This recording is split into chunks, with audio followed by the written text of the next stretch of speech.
চিরতরে স্তব্ধ হয়ে গেছে ইরানের সর্বোচ্চ নেতা আয়াতুল্লাহ আলী খামেনির কণ্ঠস্বর, যা পুরো মধ্যপ্রাচ্যের ভূ রাজনীতিতে এক প্রচণ্ড ভূকম্পন সৃষ্টি করেছিল।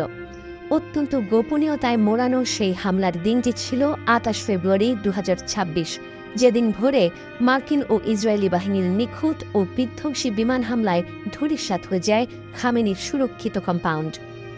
এই ঘটনার পর থেকেই বের হয়ে আসছে একের পর এক চাঞ্চল্যকর তথ্য, যা শুনলে গায়ে কাঁটা দিয়ে ওঠে। জানা গেছে খামেনির নিরাপত্তার জন্য অত্যন্ত গোপনে নির্মিত হয়েছিল একটি বিশাল ভূগর্ভস্থ আস্তানা, যা অনেকটা দুর্ভেদ্য গোলকধাঁধার মতো।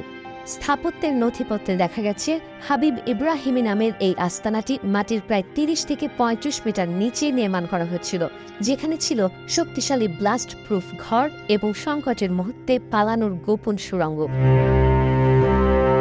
এই গোপন স্থাপনাটির অস্তিত্ব সাধারণ মানুষের তো দূরের কথা, খুব কম মানুষেরই জানা ছিল।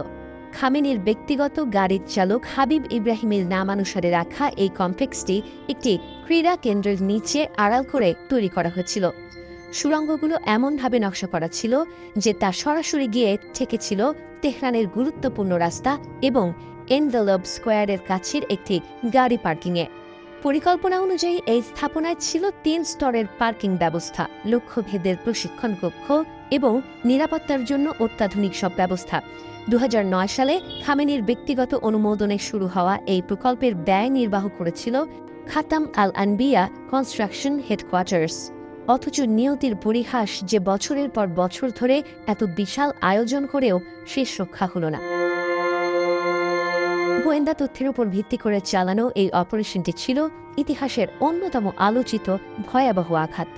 ইসরায়েলি গোয়েন্দারা নির্ভুলভাবে শনাক্ত করতে পেরেছিল যে ওই দিন সকালে খামেনি তার ভূগর্ভস্থ বাংকারে নয়, বরং উপরে নিজের বাসভবনে অবস্থান করছিলেন।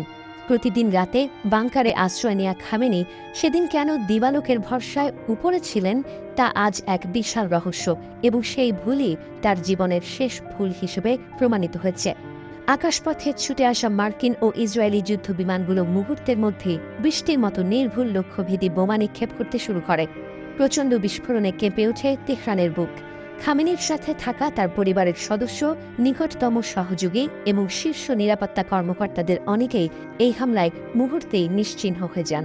চোখের পলকে ঘটে যাওয়া এই হামলায় খামেনির পুরো বলয়টি যেন তাসের ঘরের মতো ভেঙে পড়ে। এই ঘটনার পরপরই ট্রাম্প তার সামাজিক যোগাযোগ মাধ্যমে এক কঠোর বার্তা প্রদান করেন। তিনি এই মৃত্যুকে শুধু ইরানের জনগণের জন্য নয়, বরং বিশ্বজুড়ে নির্যাতিত মানুষের জন্য ন্যায় বিচার বলে অভিহিত করেছেন। তার কথায় ফুটে উঠেছিল এক কঠিন দম্ভ ও দৃঢ়তা, যেখানে তিনি হুঁশিয়ারি দিয়েছিলেন যে তারা এখনও প্রতিরোধের স্বপ্ন দেখছে, তাদের ভাগ্যে হয়তো শুধু মৃত্যুই অপেক্ষা করছে।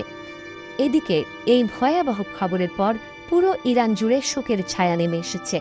রাষ্ট্রীয় টেলিভিশনের সংবাদ পাঠকদের আবেগ আপ্লুত কণ্ঠস্বরে বলে দিচ্ছিল দেশটি এক অনিশ্চিত ভবিষ্যতের দিকে পা বাড়াচ্ছে।